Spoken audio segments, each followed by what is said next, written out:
High guys, welcome back to my channel. तुम्ही जर माझ्या चॅनलमध्ये नवीन असाल तर मी माझं नाव सांगते। माझं नाव आहे श्रुती मांजरमकर आणि मी जर्मनीमध्ये राहते आणि डेली ब्लॉगिंग करते आणि कधी कधी इन्फॉर्मेटिव्ह व्हिडिओज पण देते। तर तुम्हाला कळालंच असेल मी आज इथे बसली आहे म्हणजे काहीतरी नवीन असेल। तर आज खूपच इंटरेस्टिंग टॉपिक आहे। आज मी तुमच्यासोबत शेअर करणार आहे जे की मला वाटत नाही की आजपर्यंत ह्या गोष्टी कोणी शेअर केल्या असतील।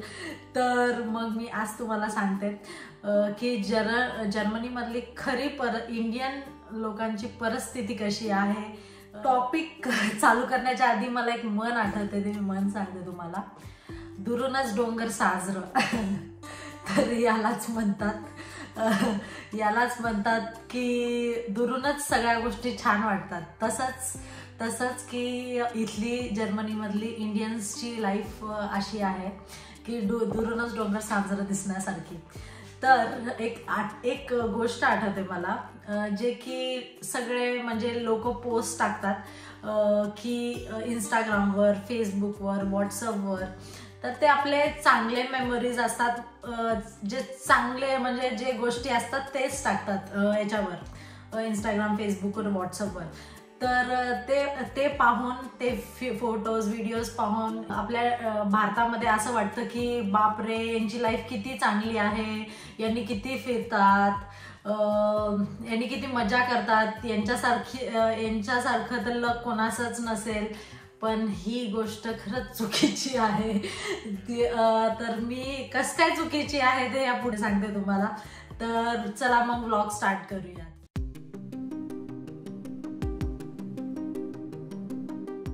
चला तर मग टॉपिककडे वळूयात आणि टॉपिकचं नाव आहे Indian life struggle in Germany.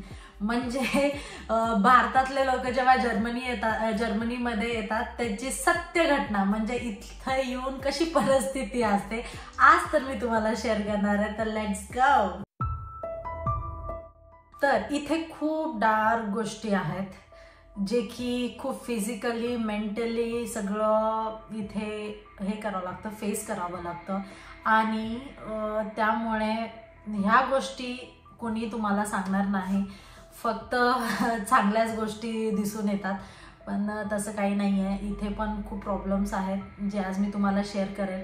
आणि लास्ट एंडमध्ये आम्ही इथे का आहे, तुम्हाला पण असा प्रश्न पडलाच असेल की मग तुम्ही एवढ्या गोष्टी सगळ्या खराब आहेत तर तुम्ही इथे का आहेत। तर त्या पण गोष्टी मी लास्टमध्ये सांगेल की आम्ही इथे का आहेत। तर लास्टपर्यंत व्हिडिओ पहा, न स्किप करता। तर पहिला पॉइंट आहे घरचे काम। तर आपल्या इथे कसं असतं की आपल्या इथे कामवाली ताई येते, तिला पैसे द्यायला की ती पण येते, मग सगळ्या गोष्टी करून जाते।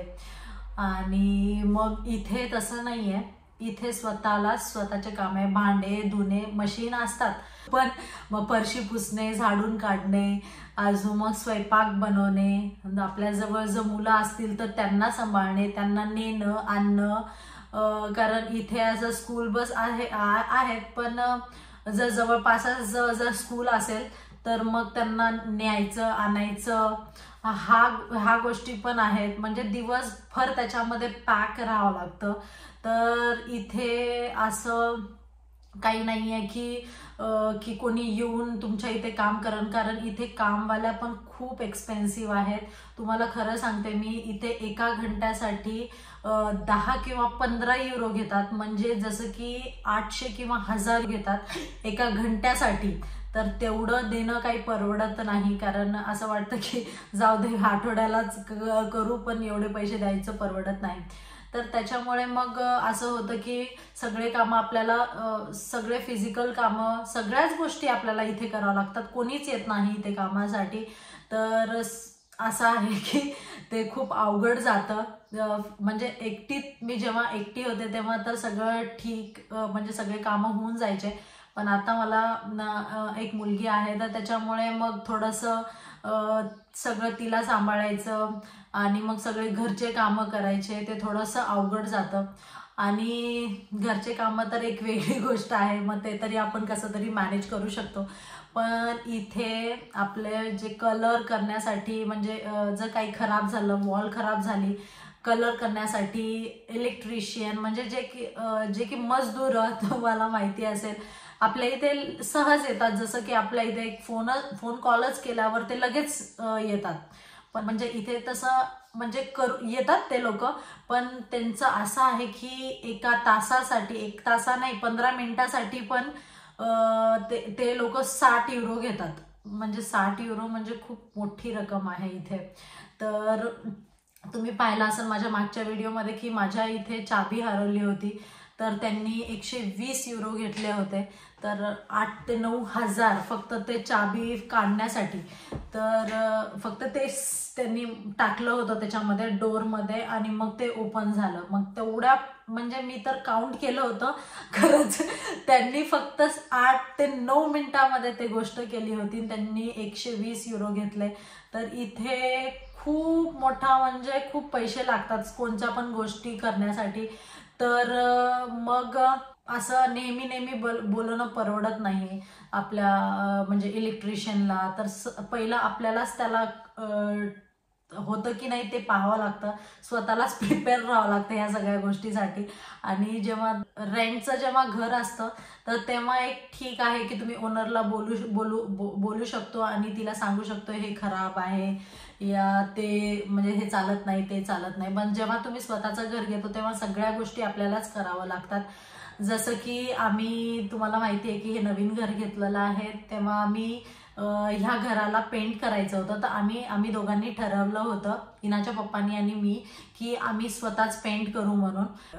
आम्ही असं ठरवलं कारण खूप जास्त पैसे लागत होते याच्यासाठी आणि आम्हाला वाटलं की तेवढेच पैसे वाचतील म्हणून मग आम्ही डिसाईड केलेलं. पण स्टार्टिंगला असं झालं की इथे एक शीट येते, तर ती शीट लावतात. म्हणजे आपल्या इथं पेंट जसं मारतात तसं नाही करत, इथे शीट लावतात. त्या शीटच असते आणि ते चिटकवतात वॉलला. तर आम्ही डिसाईड केलं की तसं करायचं म्हणून. पण मग असं झालं की ते आम्ही काढायला गेलो. पहिल्याची जी शीट पहिलं काढावं लागतं आणि मग नंतर दुसरी नवीन जी शीट आहे ती लावावं लागतं. आम्ही ते शीट काढली सगळ्या घराची, पण त्यालाच आम्हाला एवढा वेळ लागला इनाला सांभाळायचं आणि मग दोघांनी इनाचे पप्पा तर ऑफिस करून मग आम्ही संध्याकाळी यायचं. मग इथे खूप वेळ ते करत बसायचं, शीट्स काढायचे. मी ते व्हिडिओ टाकेल वाटलं असतं तुम्हाला, मी टाकेल ह्याच्यामध्ये. तर खूप वेळ लागायचा. मग त्याच्यामुळे खूप टाइम पण म्हणजे पुरत नाही.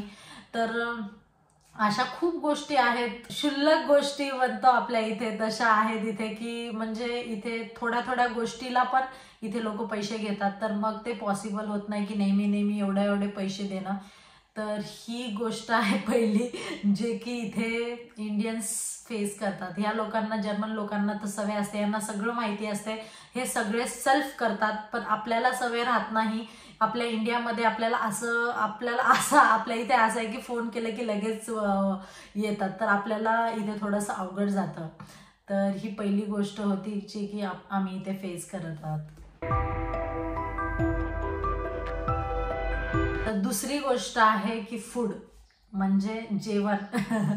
तर इथे जेवण तुम्हाला जसं की मी सांगितलंय की इथे जास्त आपल्यासारख्या हिरव्या भाज्या काही भेटत नाहीत. जे भेटलं मग वांगे म्हणजे थोड्याशाच जे भेटतात, म्हणजे जास्त काहीच भेटत नाही. जे थोड्याच आहेत त्याच्यासोबतच खावं लागतं. आणि नसेल तर मग यांच्या जर्मन शॉपमधून जाऊन जे भाजी आहे त्याच्यासोबत काहीतरी करून तेच खावं लागतं. जर तुम्ही फूडी असाल आणि जर्मनीमध्ये आलं, आपल्याला स्ट्रीट फूडची खूप सवय असते आणि मग इथे ते स्ट्रीट फूड काही भेटत नाही. त्याच्यामुळे मग थोडंसं स्टार्टिंगला तर खूप अवघड जातं आणि मग असं वाटतं की म्हणजे इंडियाच बरं होतं की खायला तरी भेटत होतं. पण इथे तसं नाही आहे. इथं स्टॉल्स ते काही राहत नाहीत. आपलं पाणीपुरी हे ते काही भेटत नाही इथे. तर थोडंसं स्ट्रगल तर आहेच जेवणासोबत. तर ती पण एक खूप मी तर खूप फूडी आहे. त्याच्यामुळे मला म्हणजे असं वाटतं की बापरे, असं मी कधी इंडियाला जाऊ आणि कधी म्हणजे स्ट्रीट फूड खाऊ म्हणून. तर ही पण एक दुसरी गोष्ट होती जे की खूप कठीण वाटते. तिसरी जी गोष्ट आहे ती आहे लँग्वेज. म्हणजे लँग्वेज म्हणजे याच्यात तर खूप स्टोरीज आहेत माझ्यासोबत तर. पण लँग्वेज तर असा इथे प्रॉब्लेम आहे की तुम्ही कोणालाच म्हणजे बोलू शकत नाही जास्त वेळ, जे की तुमच्या मनात जे गोष्ट आहे ती पण तुम्ही शेअर करू शकत नाही. तर थोड्याच वेळापर्यंत आपण बोलू शकतो जर इंडियन्स असेल तर पण तुम्ही स्टार्टिंगला जर जेव्हा जर्मनीमध्ये याल तेव्हा खूप लोनली फील होतं की कोणीच नाहीये, कोणीच बोलायला नाहीये, आजूबाजूला जर्मन्सच आहेत, त्यांनी जर्मनमध्येच बोलतात. तुम्हाला जर इंग्लिश येत असेल तर त्यांनी इंग्लिशमध्ये पण तुम्हाला बोलत नाही, जे की त्यांना पण इंग्लिश येत असेल तरी पण ते लोक त्यांच्या भाषेला जास्त महत्त्व देतात. त्याच्यामुळे इथे थोडं खूपच अवघड आहे. म्हणजे जॉब करायचा असेल तर ते भाषा आलीच पाहिजे. आणि मग कुठं जायचं असेल, नवीन तुम्हाला कुठे जायचं असेल आणि मग कोणचा रस्ता समजत नसेल तर मग तुम्हाला बोलता आलं पाहिजे. इथे नाही बोलता आलं तर तुम्हाला काहीतरी मोबाईलमध्येच काहीतरी सर्च करूनच जावं लागेल. तर इथं खूप भाषेमुळे खूप म्हणजे मोठा हे पडतो, डिफरन्स पडतो की असं लोनलीनेस वाटतं इथे की आपल्याला जर भाषा नाही आली तर मग ते थोडंसं असं एकदम हे वाटतं की खूपच आपण एकटे आहात, आपल्याला कोणीच नाहीये इथे. मग त्याच्यामुळे खूप आपण डिस्टर्ब होतो ह्या गोष्टीमुळे. तर इथे हे गोष्ट पण खूप डेंजर आहे. भाषा थोडी तरी म्हणजे मला तर वाटते की भाषेला याला इथे येऊन थोडं जास्त इम्पॉर्टन्स दिलेलं कधी पण चांगलं. 5वा जो पॉइंट आहे तो आहे फ्रेंड्स. फ्रेंड्स तर इथे फ्रेंड्स पण करणं थोडंसं म्हणजे अवघडच जातं.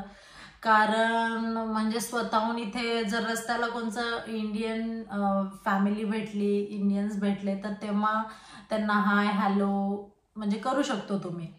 आणि आणि खरं सांगते मी तुम्हाला की इंडियन्स आपले भारतातून इथे जर्मनीमध्ये येतात आणि म्हणजे असे खूप म्हणजे चांगले पण आपल्या भारतातून येतात पण, आणि असे पण लोक आहेत जे की म्हणजे पाहिल्यावर पण न पाहिल्यासारखं करतात.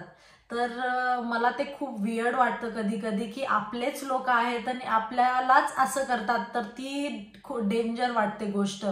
आपल्याला तर किती चांगलं वाटतं की आपले लोक असल्यावर त्यांनी आपल्याला बोलायला पाहिजे. मग ते थोडंसं बरं वाटतं की दुसऱ्या देशात आल्यावर आपले लोक सोबत आहेत म्हणून. पण इथे कोणकोणचे जो भारतातले लोक आले ते पण असं चांगलं ट्रीट काही करत नाहीत इंडियन सोबतच. तर ती पण एक मला इथली खूप म्हणजे चांगली गोष्ट वाटत नाही की आपल्या भारताचे लोक म्हणजे भारतातूनच येऊन भारतात इथं जर्मनीमध्ये असं करतात की आपल्यालाच इंडियन लोकांनाच भाव देत नाहीत. तर ती पण एक गोष्ट खूप इथं डेंजर आहे. तर असं वाटतं की इथून पळून जाऊ की काय. ही जी गोष्ट आहे ती आहे होम सिकनेस. होम सिकनेस इथे खूपच वाटतं. स्टार्टिंगला तर आपण म्हणजे आम्ही फिरायला ते जायचं म्हणजे तेव्हा तर तेवढं काही वाटायचं नाही की मग वर्षभर तर थोडंसं इकडं तिकडं फिरणं असायचं, तेवढं मग वाटायचं नाही. पण आत्ता तर असं म्हणजे वर्षाच्या नंतर तर असं होतं ना इथे की घरच्यांची खूप आठवण येते. इथे रिलेटिव्स नसतात आजूबाजूला, फक्त फ्रेंड्सच असतात. आणि म्हणजे आई वडिलांची खूप आठवण येते. आणि सगळे जे फेस्टिवल्स असतात दिवाळी, होळी, हे इथे म्हणजे सेलिब्रेशन तेवढं काही असं मज्जा काही वाटत नाही इथे. तर सगळ्या गोष्टी आहेत. आणि कोणाचं लग्न पण असेल तर ते तिथे पण आम्ही अटेंड करू शकत नाही की कधी पण लग्न असेल तर आम्ही लगेच निघून जाऊ शकत नाही. कारण इथं मुलांचे एकच 1-1.5 महिन्यात सुट्ट्या असतात. तर तेव्हा जावं लागतं इंडियाला. तर असं कधी पण आम्ही इंडियाला येऊ शकत नाही. तर इथं खूप गोष्टी आहेत जे की म्हणजे एक लोनली फील होतं. घरी एकटं बसून म्हणजे पॉसिबलच नाहीये की फक्त मुलांना सांभाळायचं. कधी कधी मेंटली स्ट्रेस होतं की हेच करायचं का दिवसभर. असं खूप वेळेस वाटतं. जेव्हा जॉब कराल तेव्हा थोडं तरी बरं वाटतं, पण घरी बसून खूप पागलासारखं असं वाटतं की काय करायला पाहिजे. आपल्या इथे जर ग्रँड पॅरेंट्स असतील, आजी आजोबा असतील, तर आपण मुलांना आपल्या मुलांना देतो, त्यांच्यासोबत त्यांनी खेळतात, त्यांना पण थोडंसं छान वाटते. पण मुलांना पण इथे एकटं फील होतं आणि मग मुलं पण थोडंसं चिडचिड करायला लागतात, कारण त्यांना फक्त आई बाबाच माहिती असतं इथे. तर त्याच्यामुळे पण थोडंसं खूपच लोनली फील होतं इथे राहून. 6वा जो पॉइंट आहे तो आहे जे मुलं असतात इथे थोडंसं लेट शिकतात. लेट याच्यामुळे शिकतात म्हणजे जसं की आपल्या इथे जसे की मी आता सांगितलं की पॅरेंट्स असतात, ग्रँड पॅरेंट्स असतात, त्यांच्यासोबत राहून त्यांनी पण शिकवतात. मोठी फॅमिली असते, त्यांचं ऐकून सगळ्यांचं बोलणं, कसे रिॲक्ट करत आहेत सगळं ते पाहून त्यांनी लवकर शिकतात. पण इथे तसं नाहीये. फक्त आई पप्पा असल्यामुळे थोडंसं त्यांना लेट बोलायचं प्रोसेस पण थोडीशी कमी असते आणि शिकायची प्रोसेस पण थोडीशी लेटच आहे, मला तर असं वाटतं. 7वा जो पॉइंट आहे की इथे विंटरमध्ये संध्याकाळी 7 वाजताच इथे अंधार होतो आणि अंधारमध्ये कुठं आपण असं फिरायला ते जायची काही इच्छा होत नाही आणि खूप थंड असते, स्नो पडतो. म्हणजे असं वाटतं की घरातच ब्लँकेट घेऊन झोपायला पाहिजे, काही काम करायची इच्छा होत नाही. सगळे खिडक्या बंद असतात कारण एवढी थंडी असते, मायनसमध्ये टेम्परेचर जाते इथे. तर विंटरमध्ये पण खूप असं एकदम लोनलीनेस फील होतं की म्हणजे काहीच करता येत नाही, बाहेर पण असं काही फिरता येत नाही, फक्त घरामध्येच राहावं लागतं. त्याच्यामुळे पण तेव्हा विंटरमध्ये आता तरी थोडंसं बाहेर आम्ही ते निघू शकतो, इथे उजेड असतो, पण तेव्हा तसं नसतं, नेहमी अंधार असतो. तर तेव्हा पण असं खूप काही हॅपनिंग होत नाही, कोणत्या गोष्टी, सगळं असं बोरिंगसं वाटतं. तर इथे असं म्हणजे लाईफ खूप स्ट्रगलिंग वाटतं. तर हा होता लास्ट पॉइंट जो मी आता तुम्हाला शेअर केला. तर तुम्हाला आता मी हा पॉइंट घेऊन येते आहे की मग एवढ्या सगळ्या गोष्टी, एवढ्या सगळ्या वाईट गोष्टी आहेत जर्मनी, मग तुम्ही काय राहतात. तर मला इथे सांगायचंय तुम्हाला की इथे चांगल्या गोष्टी पण आहेत, जे की मी ऑलरेडी माझ्या चॅनलवर पोस्ट केला आहे की आम्हाला जर्मनीमध्ये राहायला काय आवडतं. तर मी थोडंसं शॉर्टकटमध्ये तुम्हाला सांगते की इथे आम्हाला याच्यासाठी राहावं वाटतं की इथे वर्क बॅलन्स खूप चांगला आहे, इथं ॲटमॉस्फिअर खूप चांगला आहे आणि इथे गव्हर्नमेंट फ्री शिक्षण आहे मुलांसाठी आणि गव्हर्नमेंट खूप मुलांना हेल्प करतं. इथे पोल्युशन जास्त नाही आहे आणि खूप गोष्टी आहेत जे की इथे चांगल्या आहेत आणि थोडंसं सुकून आहे. तर त्याच्यामुळे आम्ही इथे आहे. तुम्ही नक्की माझा जो तो व्हिडिओ पाहिला नसेल तर माझा नक्की व्हिडिओ मी इथे लिंक टाकेल, तर नक्की माझा तो व्हिडिओ चेक करा की आम्ही इथे का राहत आहे. आणि last but not the list, तुम्हाला जर माझा हा व्हिडिओ आवडला असेल तर नक्की लाईक शेअर सबस्क्राईब करायला विसरू नका. तोपर्यंत बाय.